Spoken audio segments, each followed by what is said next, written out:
Action. Okay, Assalamualaikum warahmatullahi wabarakatuh. Bersama saya Zoro dan juga Kira. Mo. dan tamu kita Encik Mo, pakar perpindahan kita untuk pertama segmen Bahasa Melayu pertama di One United. Okay, pada hari ini kita akan sembang first kali kita akan sembang pasal rangkuman perpindahan untuk MU pada minggu ini. Kedua ialah kabar-kabar angin ataupun perpindahan-perpindahan yang mungkin akan berlaku untuk tim Manchester United pada musim jendela musim ini. Dan seterusnya kita akan bercakap tentang pemain baru kita, Van der Beek, di mana dan bagaimana dia akan dimainkan, dan last kali kita akan sentuh tentang terakhir kali kita akan sentuh tentang preview game pertama musim ini menentang Crystal Palace. Okay, untuk rangkuman perpindahan untuk masa ini saya minta Encik Mu boleh rangkumkan sedikit apa yang kita ada pada minggu ini. Boleh. Okay, pertama sekali cukup 1 meter lah. Cukup lah. Cukup. Cukup. Okay. Tentang perpindahan. Lagi boleh kalau ada tutup muka tu. Okay, tentang perpindahan lah. Mungkin kita tengok by position kan. Dari posisi, pertama sekali maybe saya nak cakap pasal centre back lah. Saya rasakan kebanyakan peminat mungkin inginkan centre back baru untuk digantikan dengan Kapten Harry Maguire kan. Jadi pada awal tingkat perpindahan transfer window ni nampak seperti United akan membeli ataupun mencuba untuk membuat pembelian pemain centre back barulah, pemain pertahanan baru, pemain tengah baru. Tetapi nama-nama seperti Benoit Badiashile, Gabriel dan Pau Torres telah disebut. Oh, ada peminat cilik situ Cik Fitri Zoro. Ingatkan Toyol tadi. Ingat Toyol suspend tadi. Seperti cakap Benoit Badiashile, Gabriel Magalhaes yang dah berpindah ke Arsenal sekarang pun. Yang Pau Torres nama tu telah disebut. Tetapi seperti tiada gerakan yang serius daripada United. Cuma ada mungkin ada laporan mengatakan bahawa United telah membuat bidaan sebanyak dalam 23 juta ke 25 juta ke Monaco untuk Benoit Badiashile, tapi telah ditolak, di reject. Monaco membuat penyataan yang mereka mahukan tawaran lebih tinggi, mungkin menyamai lebih kurang harga Anthony Martial dahulu semasa dibeli oleh Monaco, daripada Monaco, dalam lebih kurang mungkinlah 50 juta. Jadi sebab itu selepas itu desas-desus bahawa United akan pergi mendapatkan Upamecano pada musim ini, pada perpindahan kali ini, transfer window kali ini. Mungkin disebabkan harga-harga pemain pertahanan yang lain tu, yang alternatif tu, seperti Pau Torres mempunyai release clause sebanyak 50 juta juga. Jadi mungkin disebabkan itu desas-desus bahawa Ole Gunnar Solskjaer mahukan Upamecano pada window kali ini terhasil lah. Tapi melihatkan kepada harga Upamecano yang 50 juta, lebih kurang 50 juta juga release clause, so dibandingkan dengan Badiashile yang Monaco mahukan 50 juta juga, kemudian Torres punya release clause yang 55 juta. Mungkin sebab itu oleh hendakkan Upamecano, tapi nampaknya benda itu tidak berhasil, macam tiada pergerakan. Mungkin disebabkan salah satu yang Upamecano baru saja menandatangani kontrak baru dengan Leipzig. Jadi mungkin itu menyukarkanlah pembelian tu. Jadi lagipun Upamecano di peringkat awalnya adalah target untuk season depan, musim hadapan. Window hadapan. Cuma sebab itulah pada awalnya alternatif lain, nama alternatif lain seperti saya sebutkan 3 orang tadi keluar ataupun menjadi dikaitkan dengan United lah. Tapi disebabkan harga yang lebih kurang sama macam Upamecano, mungkin United merasakan lebih baik terus pergi ke Upamecano kan. Tapi tidak berhasil lah. Mungkin Leipzig tidak mahu menjual, terutama sekali baru saja kehilangan Werner ke Chelsea. Mungkin tidak mahu kehilangan 2 pemain bintang dalam satu window, satu tingkat pemindahan sekaligus lah kan.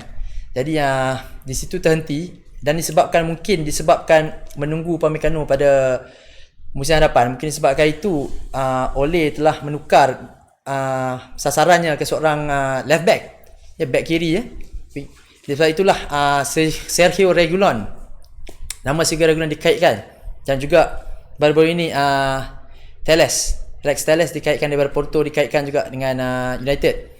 Tapi seperti kita tahu pada hari ini, 2 hari lepas seperti United nampaknya bakal mendapatkan Sergio Reguilon.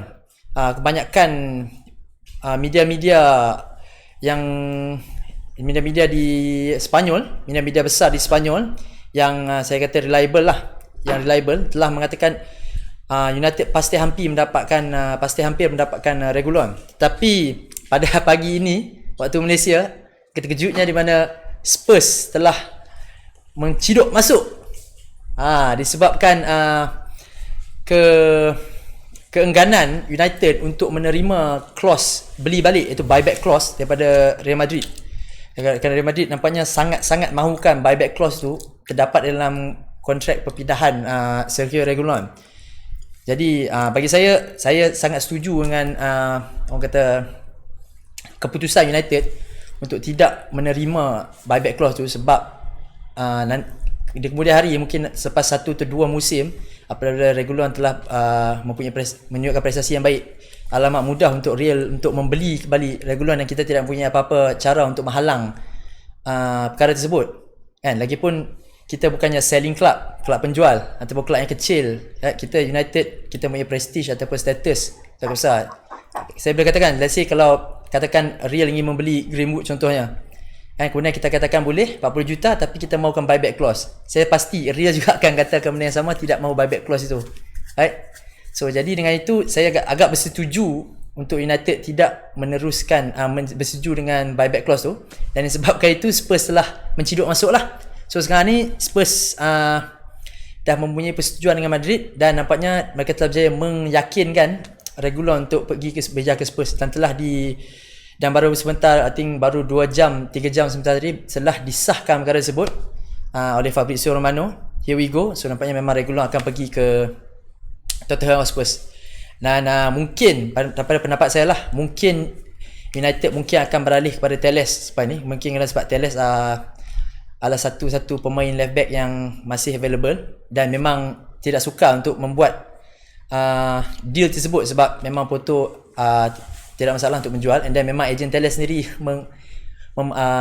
offerkan dia kepada klub-klub Europe lah, termasuk United. Tapi saya rasa dia punya preference is United, kan.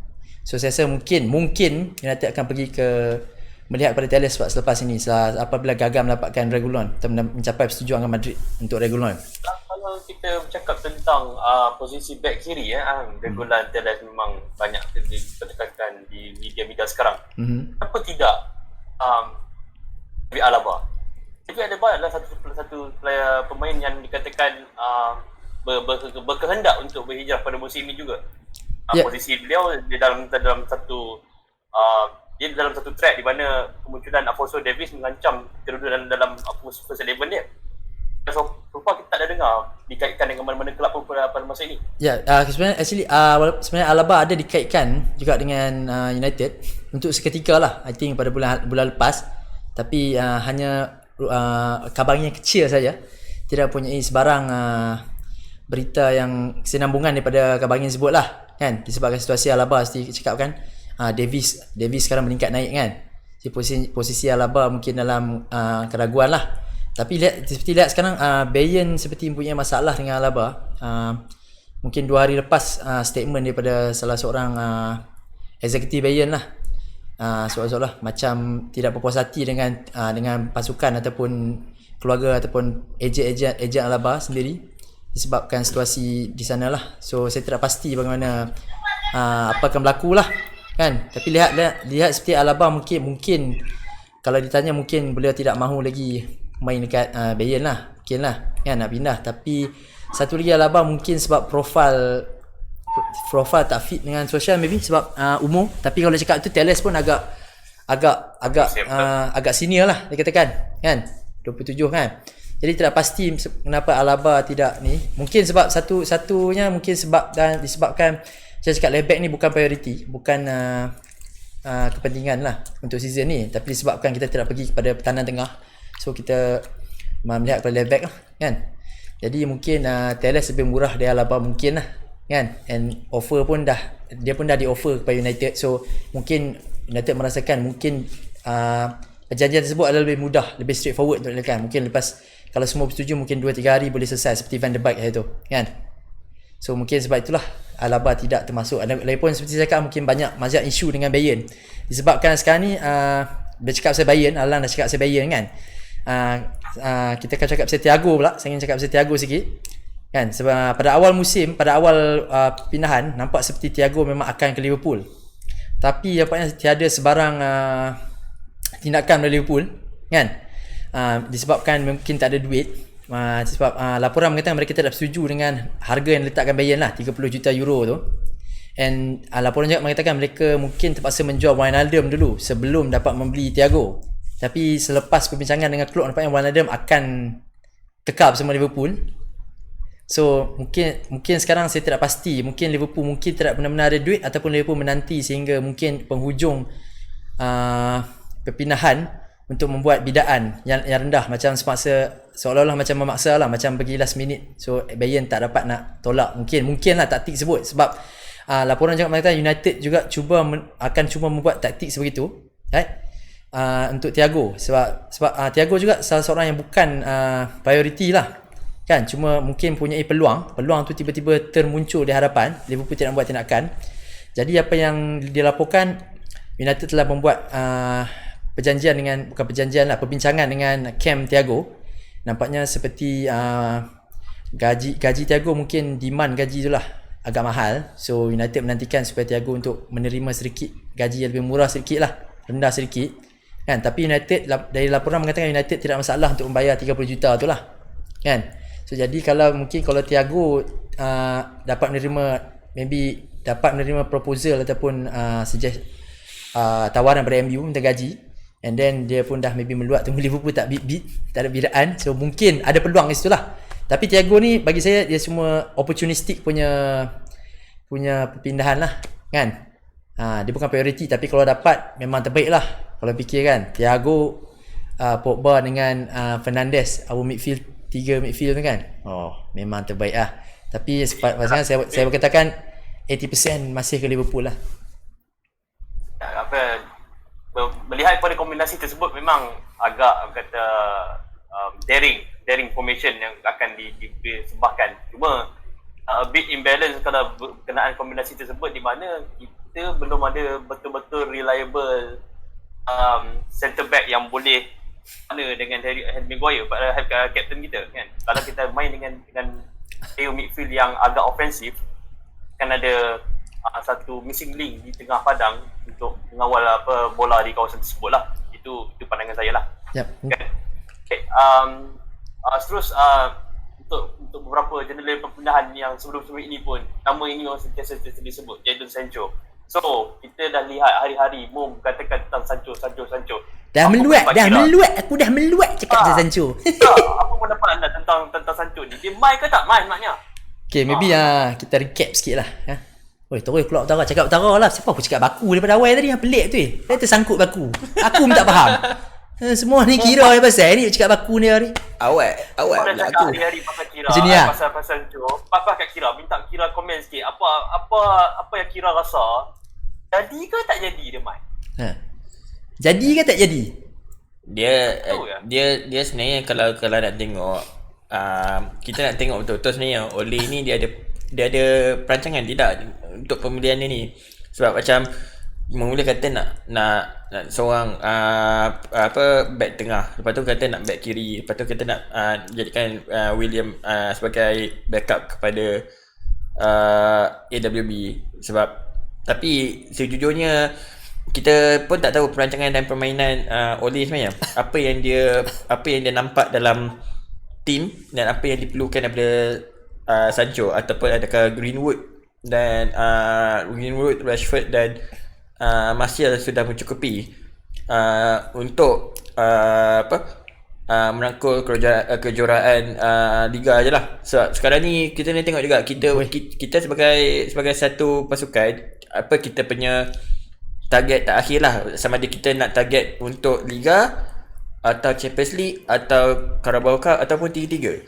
And sebagai seorang yang pragmatis, yang orang kata realistik lah, untuk buat masa ni, kalau kita tak dapat Sancho, dan sebaik-baiknya janganlah target sampai menang Champions League lah. So senang kata Ole kena pandai bermain taktik juga lah kalau tak dapat Sancho. Tapi kalau dapat Sancho, dan insyaAllah kita at least boleh target dua lah. Boleh target dua lah. Sekurang-kurangnya Carabao Cup dengan Liga. Champions League mungkin masih jauh lagi. Tu menarik dia kata Asfar tadi kan pasal Ole punya planning tu, perancangan Ole. Memang kalau ikut perancangan dah awal dia bagi dekat board lah, kat Woodward lah, add kayu siapa ada first choice memang Sancho lah. Priority memang Sancho, marquee signing kita cakap kan. Lepas tu dia nak centre back seorang dan dia nak midfield seorang. Itu 3 player yang priority lah. Tapi macam aku explain tadi, centre back maybe sebab Upamecano, dia punya first choice Upamecano lah. Tapi Upamecano macam susah nak dapat season ni sebab dia baru tanda tangan dengan Leipzig, kontrak baru kan. So maybe postpone next season, musim depan. Musim depan. So season ni, tapi sebab dia nak cari alternatif, harga alternatif tu macam lebih kurang sama macam Upamecano. So macam tak berbaloi kan. So that's why aku rasa Mengi dah diserap masuk first team. Kalau ikut semalam yang under 23, Mengi dah tak ada lah dalam team. So that one memang tunjuk, memang nampaknya Ole nak serap Mengi masuk first team lah kan. And then satu lagi aku cakap apa ni? Yang celah sikit celah sekejap. Sebab itulah masalahnya. Kalau ikutkan sekarang ni kita dah ada buyer dengan siapa nama dia, ada seorang lagi siapa ni? Kita punya Iceman Lindelof. Kita dah dua orang dah yang akan challenge untuk position back tengah tu. Dan masih lagi Ole kata tak, kita masih perlukan Upamecano. Jadi ada dua masalah di sini. Kita ada masih seteruk-teruk diorang pun, Chris Smalling dan Phil Jones masih lagi pemain MU. Jadi seteruk-teruknya kita ada 4 pemain tengah ni. Yang dalam 4 pemain tengah ni kita kecualikan Harry Maguire sebab Harry Maguire dah tunjuk dah season lepas dia kena main semua game liga. Bermakna dia undroppable. Dia tak boleh diturunkan daripada kesebelasan utama. Jadi apa jadi kat 4 orang pemain ni yang sampaikan Ole kata kayu lah. Ole kata tak. Itu tak masuk Roho lagi. 4 ni Roho, sebab Roho dia utility player. Dia player yang boleh dimainkan dalam position berlainan. So kita tak boleh nak cakap dia cakap dia sebagai back tengah ataupun back kiri. Tapi 4 orang player. Seorang kapten negara pula tu. And Bayi pula dah menunjukkan dia punya kemantapan dia semasa dia main dekat Primera Liga dulu. Jadi kenapa 2 orang pemain ni tak boleh dikatakan macam cukup buat masa ni? Itu persoalan dia. Bayi ni disalahkan sebabkan dia punya kecederaan, dia selalu cedera. Tapi bila dia tak cedera pun dia akan still dia akan masih dijadikan sebagai pemain ketiga sebab Lindelof akan ambil tempat dia.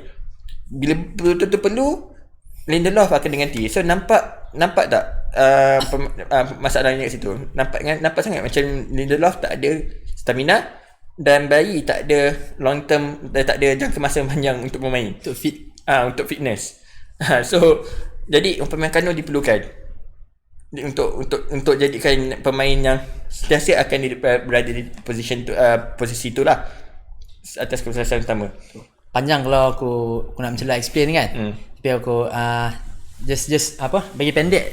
Basically yang kita cakap Roho, Smalling, Jones patutnya dalam planning memang dikeluarkan. Tapi Smalling patut bincangan dengan Roma masih berjalan kan, sebab MU nak minta harga tinggi kan, 20 juta kot. Roma offer 12 kot dengan add on, dengan bonus.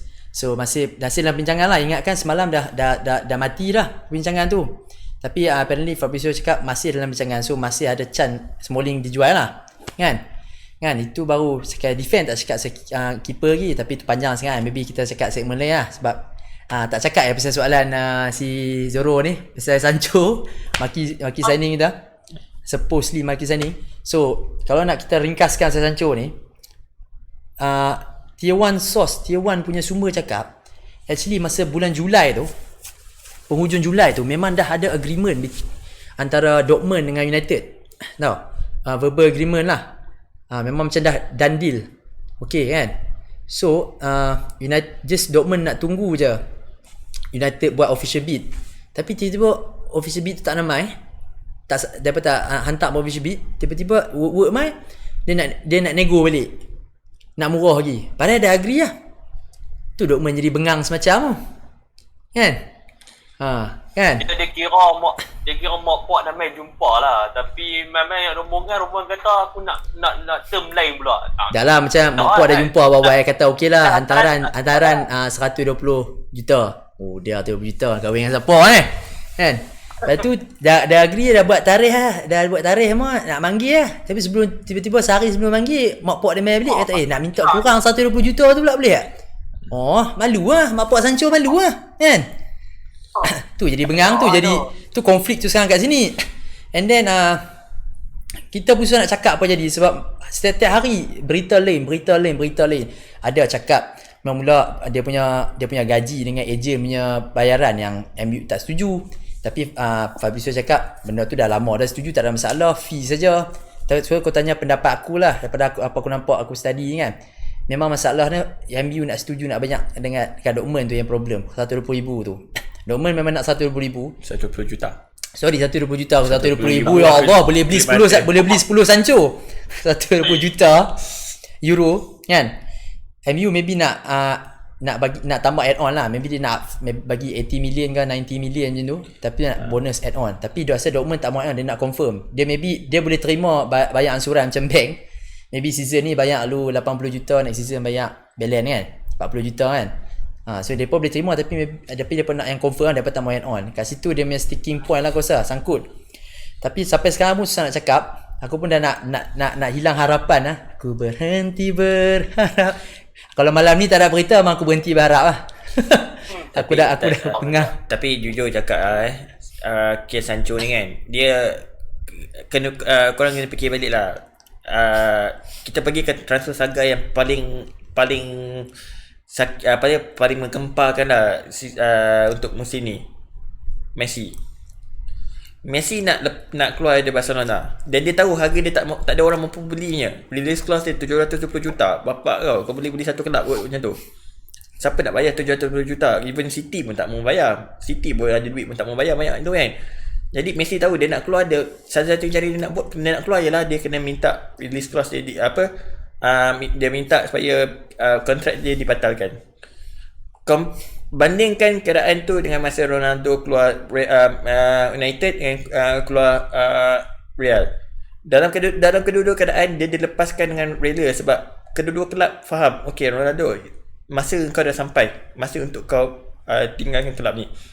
So kalau kita tengok balik pada keadaan ni kan, bukan nak kata kita merayu pada Dortmund untuk faham situasi keadaan sekarang yang memang kata sebab Covid lah, dengan Glazer punya masalah duit lah semua kan. Tapi bayangkanlah kalau letak harga 120 juta pada orang yang umur 20 tahun and then dia flop secara tak sengaja, na'udzubillah, kita jangan harap lah kan. Apa akan jadi pada mentaliti pemain macam tu? Tak adil sebenarnya. Secara terang-terangan lah tak adil sebenarnya. Sedang kalau bandingkan keadaan Ronaldo dengan Messi, macam mana Ronaldo boleh keluar ke Juventus tanpa sesen pun? Sebab Real dah dapat pelanggan daripada pembelian Ronaldo 80 juta tu dengan kemenangan 5 UCL betul-betul. 4 5 4 sorry 4 dah dapat 4 UCL. Dapat berapa Liga? Liga tak dapat banyak. Liga 2 sudut pandang macam tu lah kan. Tapi tak apa untuk personal saya. Jadi Messi punya case aku memihak pada Messi. Aku tak memihak pada Barcelona. Exactly. Sama. Because kalau kata pasal pulangan, you got Messi for free. Develop academy apa semua kan. Betul. And the time for him to go, just let go. Tak nyapi. Let it go. Lesko cakap macam tu kan, dia punya abang dalam kontrak 700 juta. Tapi for the 20 years, 20 tahun dia dah dalam klub tu, dia dah bagi segala-galanya. Mungkin dah 3 kali ganda daripada harga tu. Tunaikanlah hajat dia untuk dia pergi. So betul. that nanti Barcelona boleh revolutionize kelab baru. Itu antara punca kelab tersebut jatuh pada musim ni lah. Kan kegagalan. Bukan musim ni lah, dah 2-3 musim lah mendatang dah ni. Jadi kita bayangkan situasi tu pada Sancho ni. Bukan kita nak kata Dortmund kau kena faham lah kan. Tapi kita cakap lah secara logiknya, Mamat tu umur baru 20 tahun. dia dah mencapai banyak pencapaian dah dekat Bundesliga, dan dia rasa dia dah tiba masanya untuk dia pergi balik ke negara asal dia untuk mencabar pula liga dekat EPL. Dia dah ada target, dia dah nak pergi, dah janji dah pun, dan tiba-tiba tak dapat. Kalau itu yang ada satu statement yang agak orang kata agak besar jugalah. Kenapa Jadon Sancho sendiri tidak tanya pada Dortmund punya board tak bagi dia keluar, kan? Sebab ramai sebab ada pemain-pemain MU rasanya mungkin kawan-kawan dia lah, ada Beans kan, ada Lingard, kawan dia Rashford semua, mungkin semua pun tertanya, kau sendiri tak mau keluar daripada Dortmund ke? Kenapa macam tak ada berita kan? Sebab itulah Kita boleh jawab soalan tu lah. Semalam ada interview dari ni kan. So basically memang Sancho memang nak pergi MU, dia memang nak pergi balik England pun kan, memang MU first choice dia lah.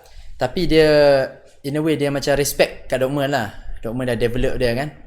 So basically dia tak nak buat perangai lah, macam Dembele buat itu kan, macam Neymar buat kat Barcelona nak PSG kan. So dia macam respectful of Dortmund lah. Sebab tu dia tak ni, dia pun Dortmund dah bagi gentleman agreement. Kalau bidaan siapa-siapa main bidaan MU tu seperti yang kami nak, memang kami lepas tu tak ada masalah. Problem sekarang bidaan tak macam nak. And then cakap pasal harga, harga tu kita tahu Dortmund macam mana lah kan. Kita tahu Dortmund memang suka katuk orang ya. Dan satu lagi, kalau ikut harga Sancho yang tanya aku lah 2-3 tahun ni kan, harga tu memang fair. Memang harga Sancho actually 100 million pound tu memang harga Sancho. Kalau tengok harga Felix, harga Dembele, harga Kai Havertz season ni kan, ya memang tu harga player Sancho punya kebolehan lah and potensi. Jadi MU pun United memang dah tahu harga tu daripada dah berbulan lah, semua orang tahu, bukan rahsia pun, semua orang tahu 120 juta tu. So kan, kalau memang tak boleh bayar, patut asal tak boleh bayar, stop, cari alternatif. Dah tamatkan penderitaan kami. Tapi itulah yang part tu yang aku tak setuju. Sebab senang katalah kita kaitkan balik dengan tadi mau cakap pasal dah janji dah hantaran 120 juta kan. Sama macam orang nak kahwin kan, kata ada degree, terus ada ijazah, terus hantaran 20,000 ke atas, tak boleh kurang sebab dia ada ijazah. Tapi kalau Mina tu nak kahwin juga, takkanlah kau nak paksa Muhammad tu bayar 20,000. So sama cerita lah macam ni kan. Sebab kalau kelab tu betul-betul percayakan pemain dia, dan percaya pemain dia boleh naik lebih tinggi, dia akan bagi lepas. Masalahnya kalau tengok balik pada cerita pasal Joao Felix dan Neymar dan Dembele semua kan, Dembele pergi Barca, main tak? Bayar berapa? Mahal. Joao Felix pergi Atletico Madrid, bayar mahal, main tak? Dia punya harga tu actually adalah sebenarnya adalah satu beban tau kepada pemain-pemain muda macam ni.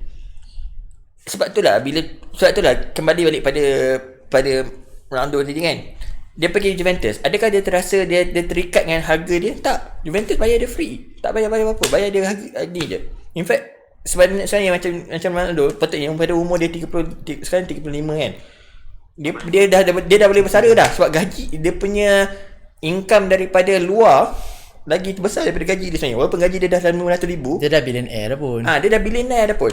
Tapi dia main untuk suka, sebab dia suka main. Dia tak ada rasa pressure tu lagi dah. Dia tak ada rasa pressure macam untuk menang UCL lagi. Dia obsessed to win man. Dia ada obsesi untuk menang. Sebab dia dah menang dah. Dia dah buat apa yang Messi tak mampu buat, kecuali World Cup lah. Tapi dia tak rasa pressure tu. Dan bandingkan balik pada Messi yang kononnya dia asyik ditekankan, kita orang yang bagi kau jadi pemain terbaik dunia.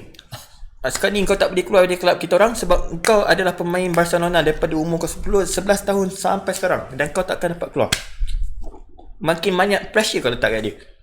Right, betul-betul sebelum permainan yang dia orang kalah 8-2 tu, ada satu video Messi cakap, kami akan kembalikan UCL kepada Barcelona, kepada Nou Camp, rumah sebenar dia. Dan dia terus kena balas 8-2. Tahu tak betapa pressure ni dekat dia? Kesian tu. Dan itu adalah player yang berkualiti tinggi, yang berkaliber tinggi, yang dah tak mencapai banyak mana. Dan lagi banyak pressure, 700 juta nak keluar. Season depan bila permainan Liga ni bermula, rasa Messi dapat tak main? Atau mendapat tak dia fokus dalam permainan dia? Dan kan saya rasa dihantui. Yang tu risiko Barcelona akan tanggung lah. Lepas aku rasa Messi akan just biar kontrak dah habis lah. Dan kena ingat, Jadon Sancho adalah dan bukan racist dan bukan Jadon Sancho adalah pemain England yang bermasa kulit gelap. Dan kalau media dekat dekat UK ni memang confirm dengan harga 120 juta, memang confirm dia akan target dia. Betul. Greenwood dah start kena. So jadi bayangkan, patut ke macam tu? Itu yang kita kena tengok balik. Bagi aku lah, benda ni kita market tu sebenarnya bergantung pada berapa banyak orang nak bayar sebenarnya. Kalau kau nak kahwin dengan orang tu, kalau kau mampu bayar 10,000, tapi kau dapat tunjuk yang dalam masa 10 ni aku akan janji yang pulangan bila aku kahwin dengan anak kau macam-macam kau akan dapat balik. Jangan risau. Itu ada satu janji. Kalau betul-betul kau sayang anak kau dan kau percaya pada lelaki tu, kau akan bagi lepas. Tengok Van der Beek. Macam mana Ajax setiap keluarkan surat ke CEO Edwin van der Sar, walaupun dia sebenarnya adalah bekas pemain MU, tapi dia sendiri tulis surat tu, tolong jaga budak kami baik-baik. Macam tu lah. Jadi jawapan simple, bukannya kita mempertikaikan harga 120 juta Sancho tu, tapi adakah dia berbalik 120 juta tu? 120 juta tu adalah satu bebanan pada dia. Tapi itulah market, itulah Dortmund. So pasal kita kata kita move on, we move. So we move. Ya. Itulah. Macam mana kita rangkuman perpindahan. Bila kita cakap pasal perpindahan ataupun harga pemain sekarang ni, memang kita nampak agak luar kekuatan sejak mulanya perpindahan termahal dunia Neymar.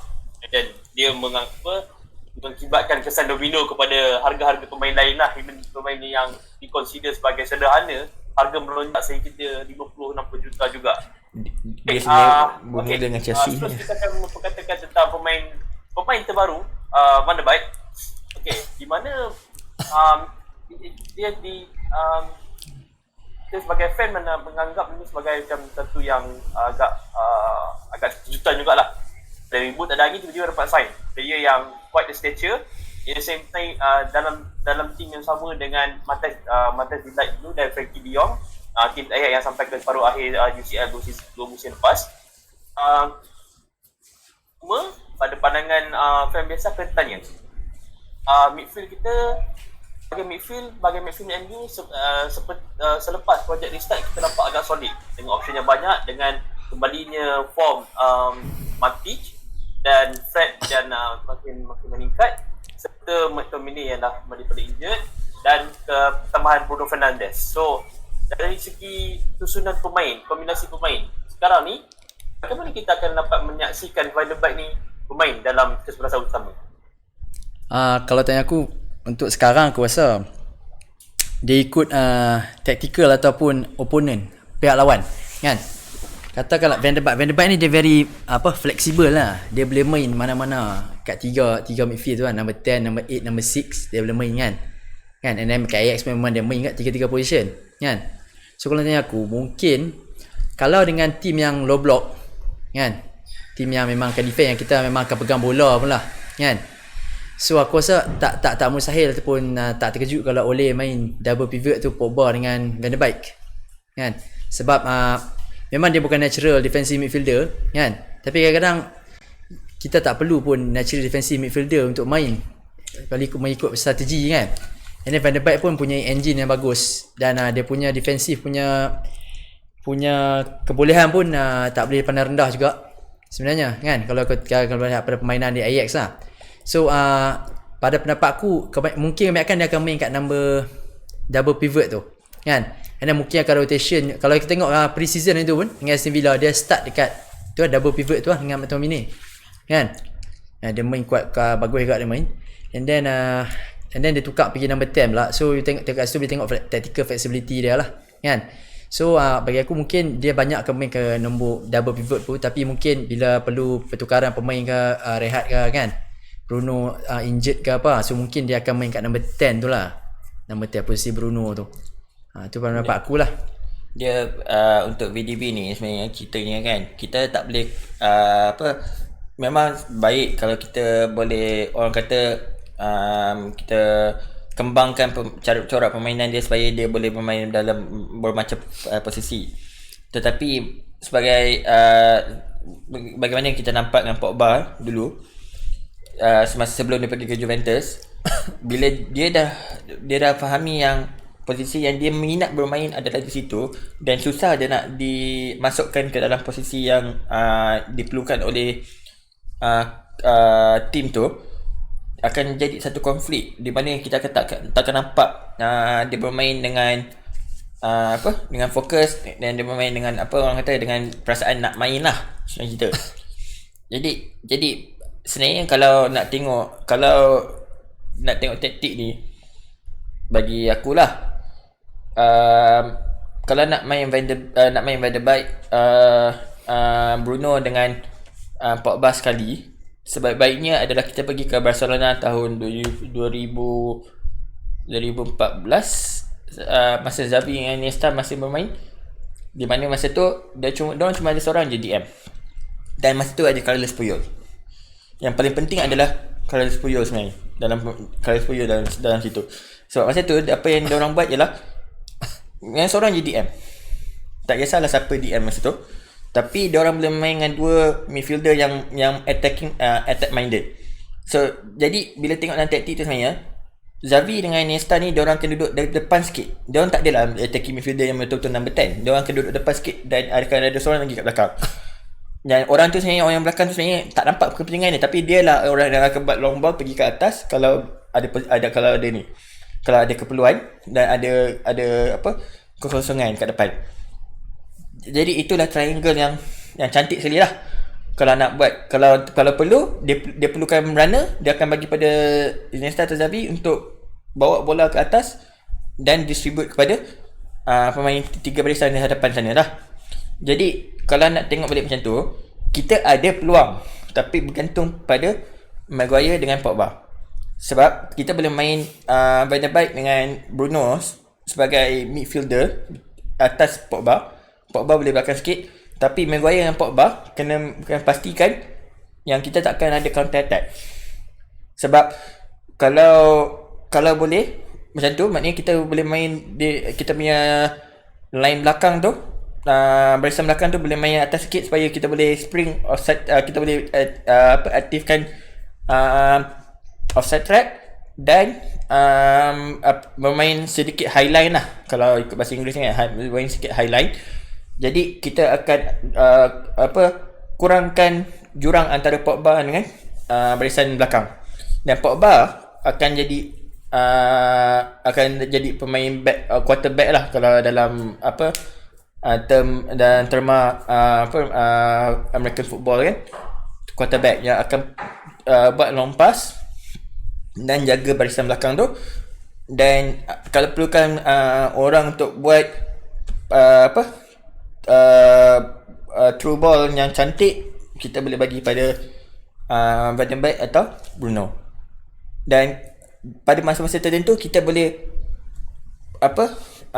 rotatekan, pusingkan triangle tu, supaya kalau Pogba nak buat larian daripada tengah ke dalam kotak, jadi Bruno atau Van der Beek ataupun dua-dua ni boleh tolong cover dia.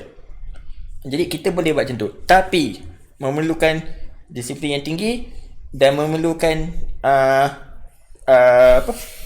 defense yang betul-betul bekerjasama lah.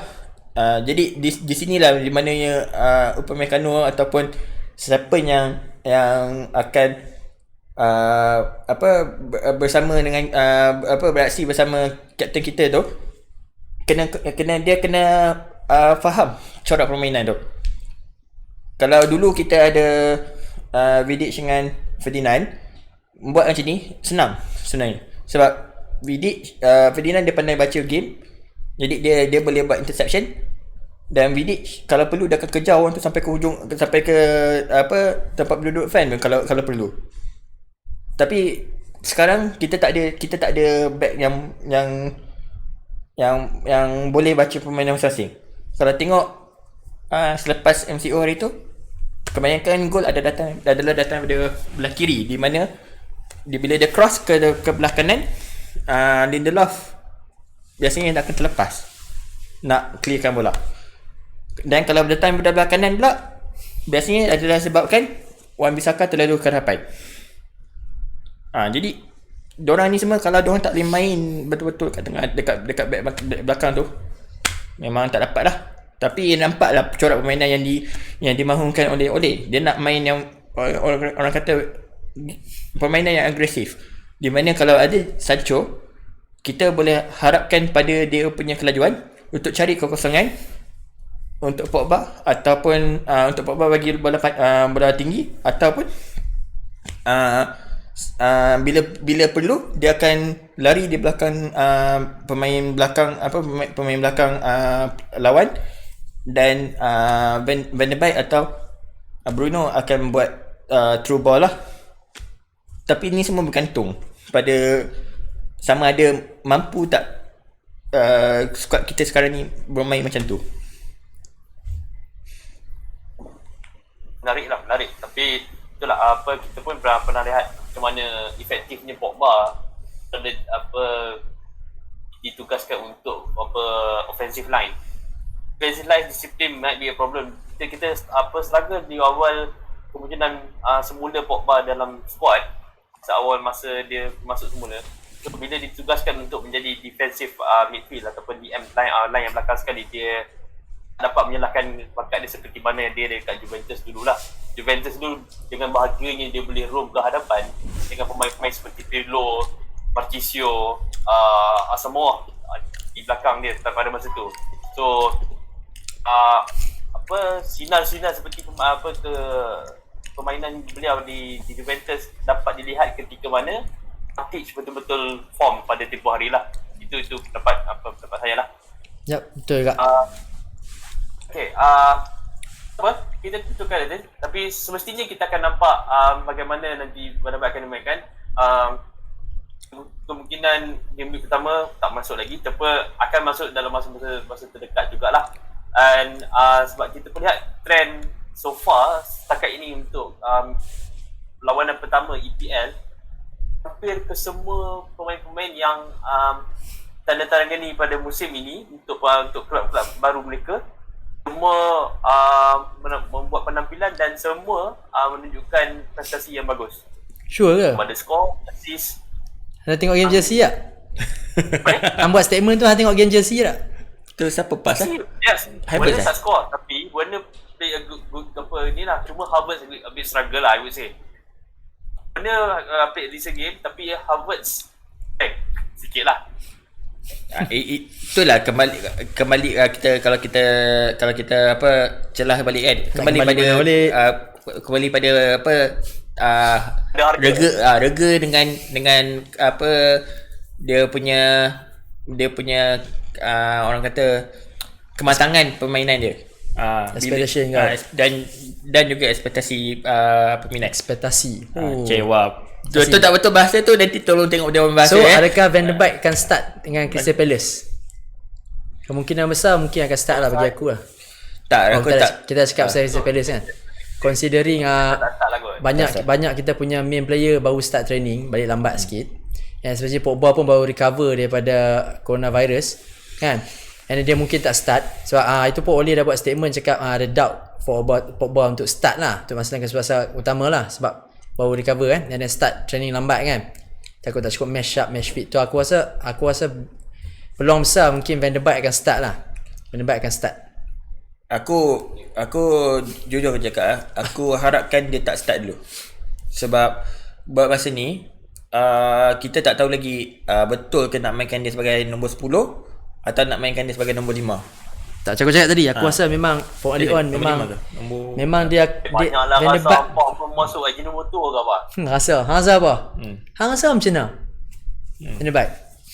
Aku rasa yang akan start nanti, nama tak expect lah, tapi Van de Beek tak start.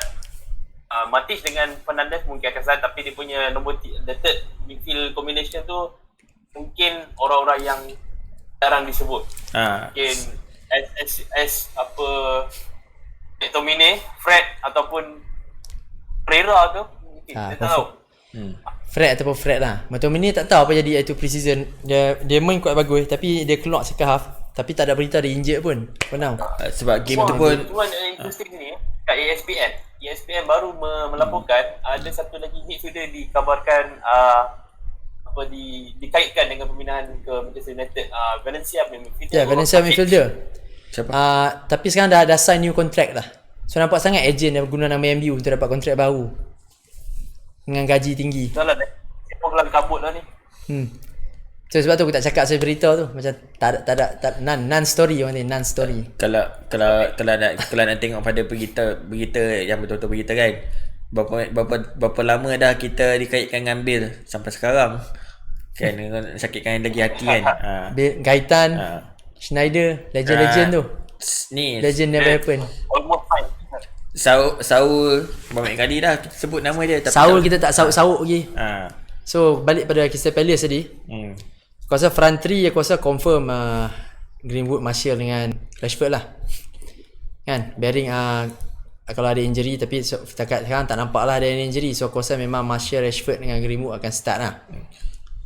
Back 4 Harry the Prisoner confirm start lah kan. Captain Harry the Prisoner, aku ajak aku. Aku rasa pakai baju zebra tu juga. Aku rasa Lindelof juga aku start lah, partner dia kan. And then Shaw dah fit dah.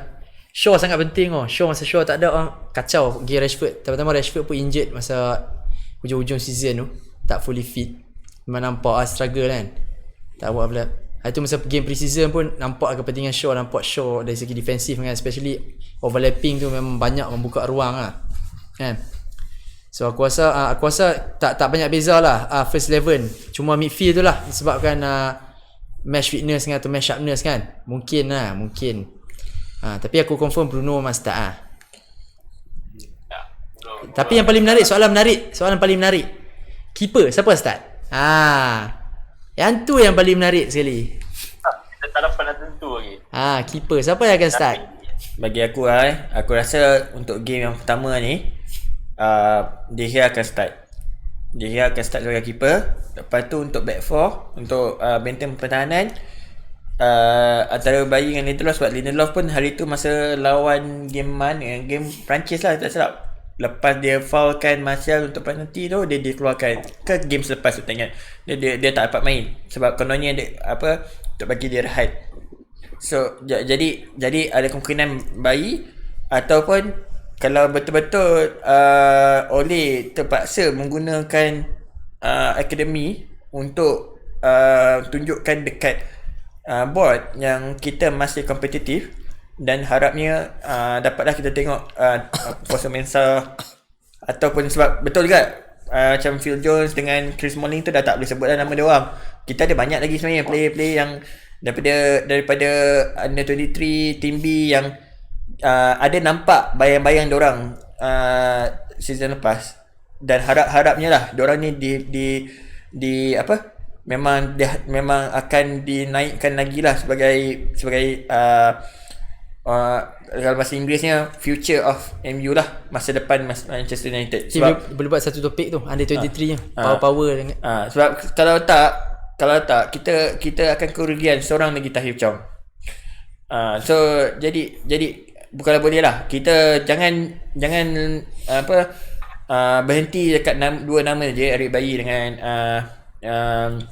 Lindelof. Kita masih ada Timothy Fosu Mensah. Lepas tu ada lagi player tak ingat. Extra Tuan Zibi. Mengi macam masih lagi lah, masih muda lagi lah, tapi ada lagi yang Tuan Zibi. Tuan Zibi, yes. Yang penting sekarang ni ialah back kanan, sebab memang kita ada Wan-Bissaka dan memang Wan-Bissaka dah bagus, tapi macam kita tengok pada season lepas dia dah start penat tu, dia perlukan pengganti, dan Dalot macam dah patah hati dengan Manchester United. So jadi kita harap lah, dan pada season ni pun kita ada 5 penukaran kan, jadi kita tengoklah macam mana kan. Jadi untuk start 5 masih 5 diorang sambung tadi, sebab diorang kata sebabkan COVID ni, jadi diorang minta 5 kita silap. banyak sangat. Jadi untuk benteng pertahanan Maguire, harapnya lah Fosu Mensah, dan belah kanan AWB, belah kiri of course semestinya Luke Shaw lah. Dan untuk midfield 3, untuk kita punya pemain tengah, kita ada Matic, kita akan ada Bruno, dan kemungkinan besar McTominay. Lepas tu untuk pemain depan ni bukan nak kata apalah, tapi kemungkinan besar kalau aku adalah Ole, aku akan bagi Greenwood masuk second half. Sebab nak tunjuk dekat Greenwood dua benda. Satu, kau kena berdisiplin kalau kau nak main untuk MU. Betul, berita-berita tu semua berita lama, tapi apa yang berlaku baru-baru ni pun ada juga. Jadi kau kena berdisiplin. Kau ada chance nak main, tapi kau kena tunjukkan kau punya professionalism.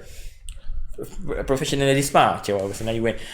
Jadi kemungkinan besar bukan aku sokong dia, aku memang, korang pun tahu memang aku tak berapa suka dia, tapi Lingard akan main.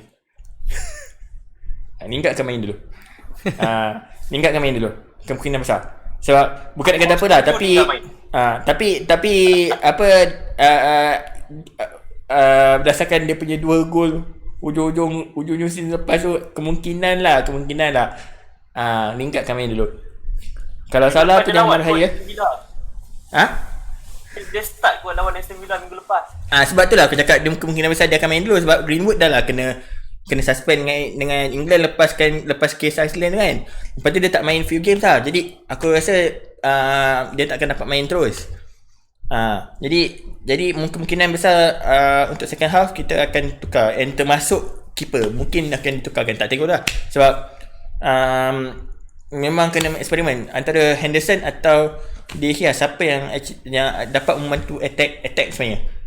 Defend untuk pertahanan, kalau ikutkan kita punya statistik tahun lepas, tak ada masalah sangat.